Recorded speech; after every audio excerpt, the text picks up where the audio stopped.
Hey everybody, it's your girl Tanya with Authentically TJB. I had a question. I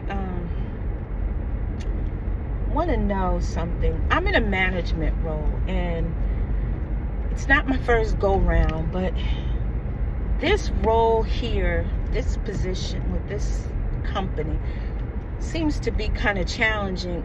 And I'm going to be honest with you. It sometimes makes me want to just go back to being a regular employee. For me, I'm a transformational leader. I'm one of those leaders that I'm not going to ask my staff to do something that I will not do.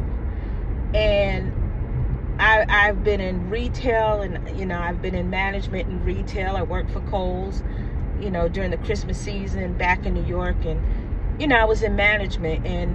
And when I started out as a cashier, so, when I would see the floor get busy, my cashier mode would jump back in, because as a supervisor, to me, that's what you do.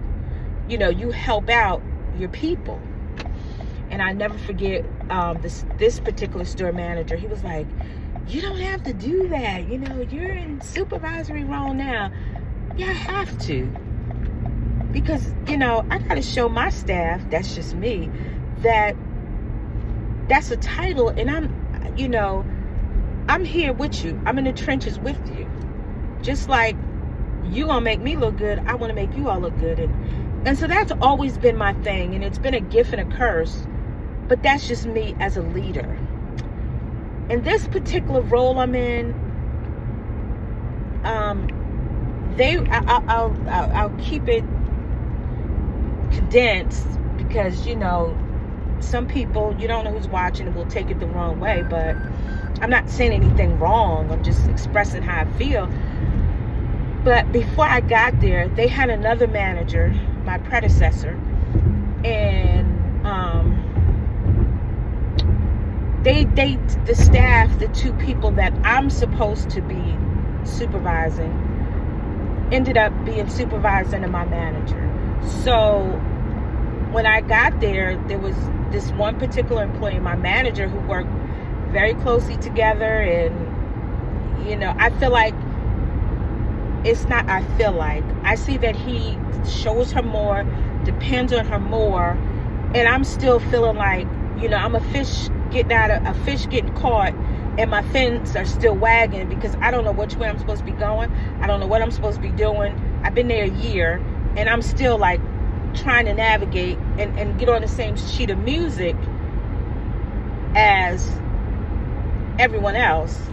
And I find it to be very not easy. This particular person always complains she's overwhelmed. Give me what I'm supposed to be doing.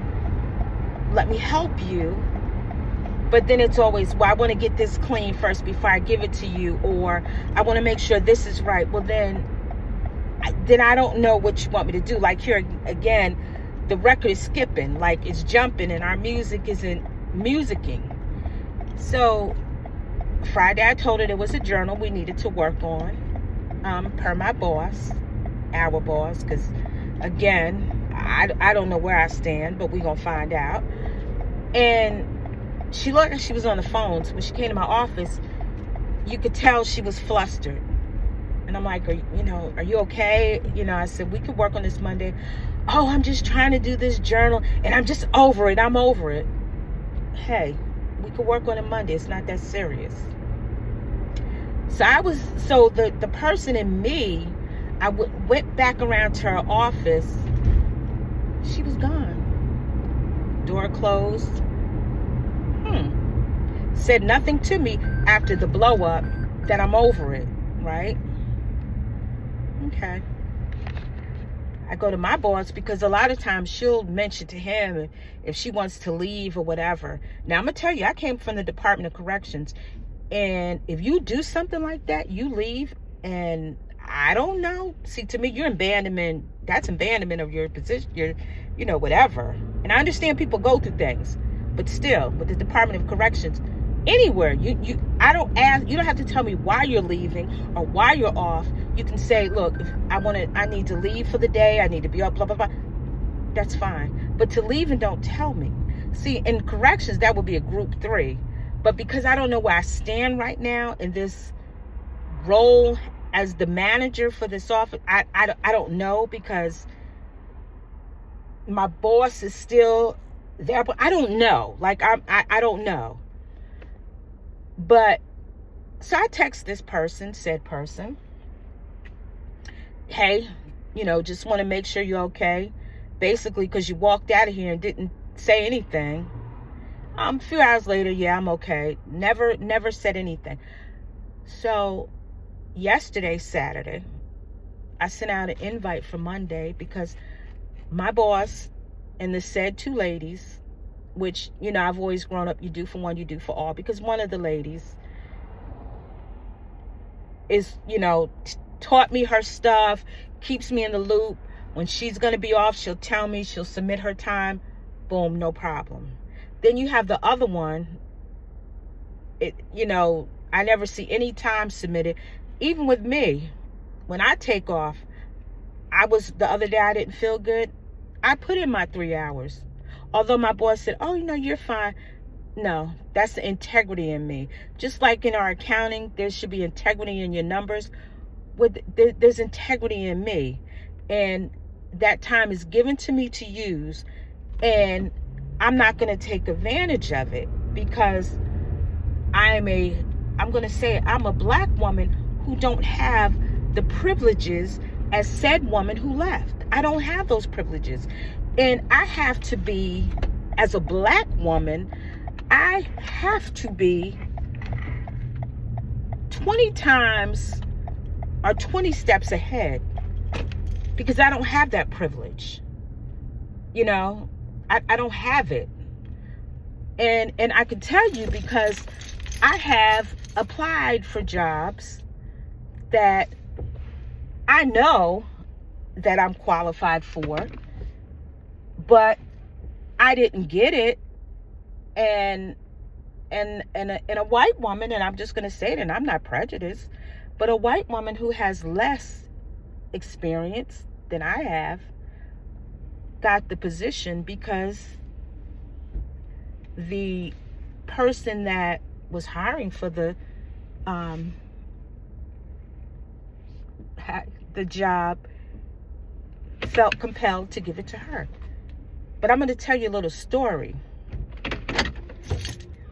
So there was I used to work at a prison, and the prison that I worked at for 9 years, I felt like I was blackballed, because I would always apply for positions, and this one said lady was always on the panel. I would never get the position.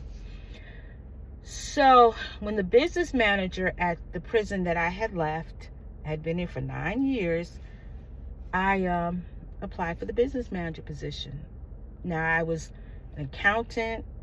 I had worked my way up leaving the prison. And needless to say, I had to apply for this said position 3 times, right? Well, I didn't get it, but who got it? The little girl who got the position that I applied for and didn't get again. And she got it. Okay. So then at another institution, the business manager position came open. Another business manager position came open. And I wasn't going to apply for it, but one of my friends that I used to work with at said prison said, "You go ahead and do it." She was like, "You are qualified and you should do it." I said, "Well, I'm going to throw my hat in the ring. Probably not going to get it, blah, blah, blah." Well, when man says no, God says yes. So I went on an interview, and I tell you, I knocked the interview out. So I got it, and I turned that office around. The same lady that would never hire me for any positions and always hired her girls, as everyone says, her girls, they basically said her flunkies, but I'll say her girls. And yes, when I say people in leadership have said this woman's flunkies, which I could say that because nobody knows who I'm talking about. She got everything. So we had to be on this particular meeting, because when I got at the said prison that I was awarded the business manager position, our accounts payable was with our headquarters. And I said, no. No. And they kept making us late, and we were missing prompt pay. And when you don't, and prompt pay and accounts payable is, paying your bills on time, just like your regular bills. So I'm an email queen because I was a grant accountant. So I would always keep my emails. So I had told the warden, I said, no, that's not correct. We gave them the information. We sent it on time, blah, blah, blah. So, and I kept saying, I don't understand why we can't do our payables. I have a background in accounts payable. We're doing everything anyway. Okay. So we had a meeting, and I was on there with all the big wigs at the time. Got our payables back. When I tell you, I had everything from A to Z. The regional directors, all of them, the said lady that would never hire me, all of them were on there. We got our payables back. My team, they were high-fiving me and hugging me because I had everything on point. But this lady said to me, now I'm college educated, and just because I'm from New York does not mean that we don't know how to talk. But this woman said to me one day, she said, you know what? She said, girl, I didn't think you could do it. She said, but you speak well and you write well. So well, she basically told me she didn't think I could do the job. Yes. Yep. So, fast forward, so this isn't a long drawn out video. She retires. Well, I had left the prison because by that time she was giving me a hard time because I was standing up what was right, and the wardens that had my back, that saw that I knew what I was doing, they had moved on, because in situations like that, wardens could be moved around, at least in the state of Virginia.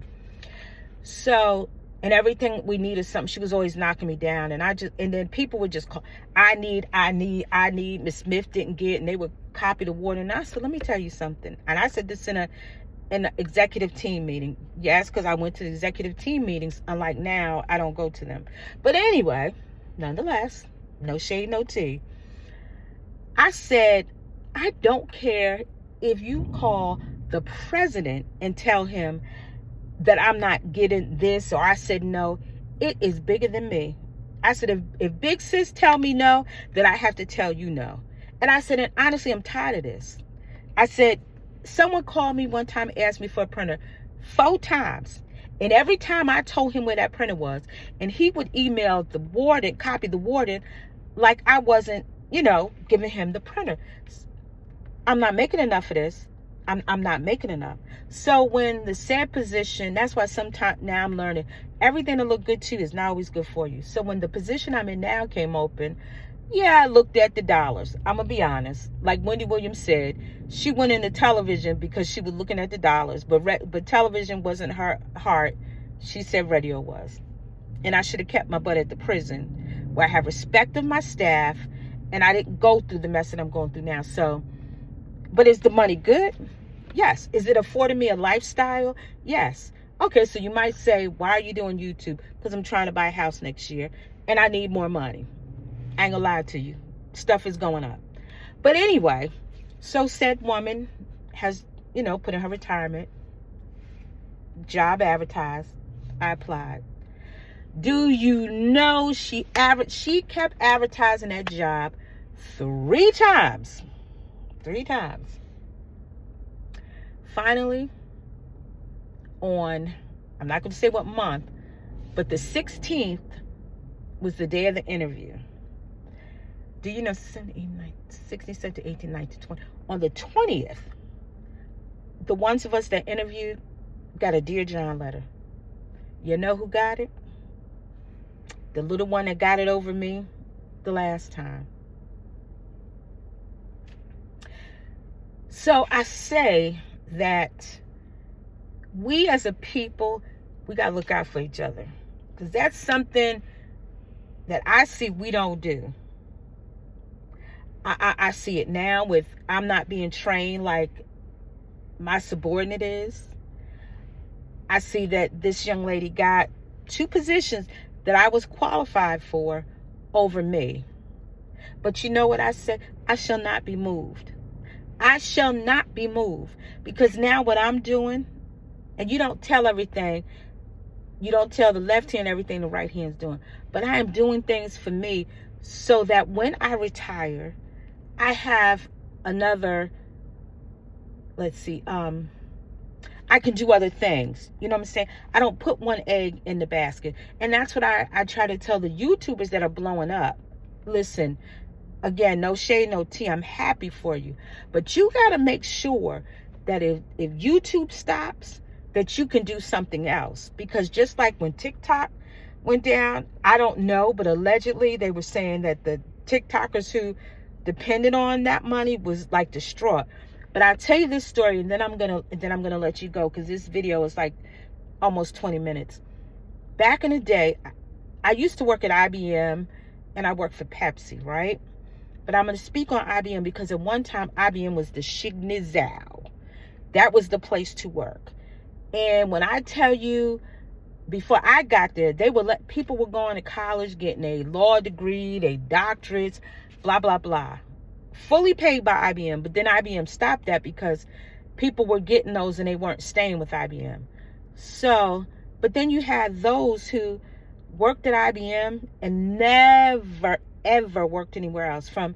They may have went from when they turned 18.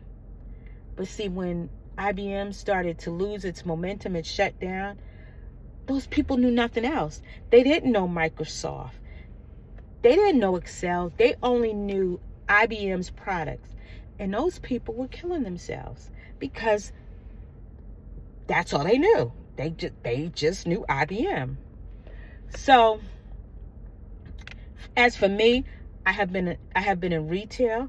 I have been a receptionist. I have been a secretary. I've been an office manager. I've been an accounts payable clerk. I've been an AR clerk. And now I'm a business manager. And I'm taking classes to get another trade. Yes, I'm 57 years old. I want to retire one day. But when I retire, I would love to open my own small business, doing something else where maybe I have people working for me and I'm, getting a profit. I don't have to per se go in the office. I have people working for me, but I can run my office from anywhere.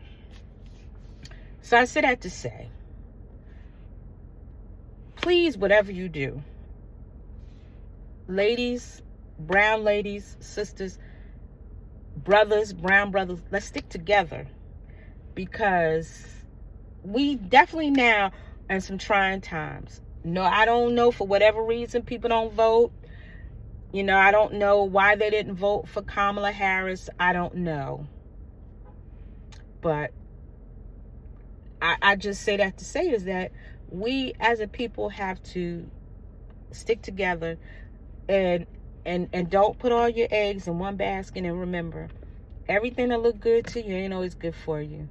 And I'm starting to see that now, that everything that look good to me, them dollars look good. Hey, no shade, no tea. I need my job. I want my job. But I'm going to stop acting on emotions. And with that being said, I appreciate all who follow. I appreciate all those who will continue to follow. And those who want to follow, any new followers, I welcome you with open arms. This is a judge-free zone.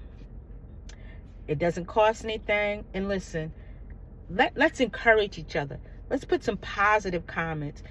And like they always say, if you don't have anything good to say, don't say anything at all. But with that being said, if you follow me, I'm going to follow you back. And let's make it a great day. Alrighty, until the next video. Thank you for watching.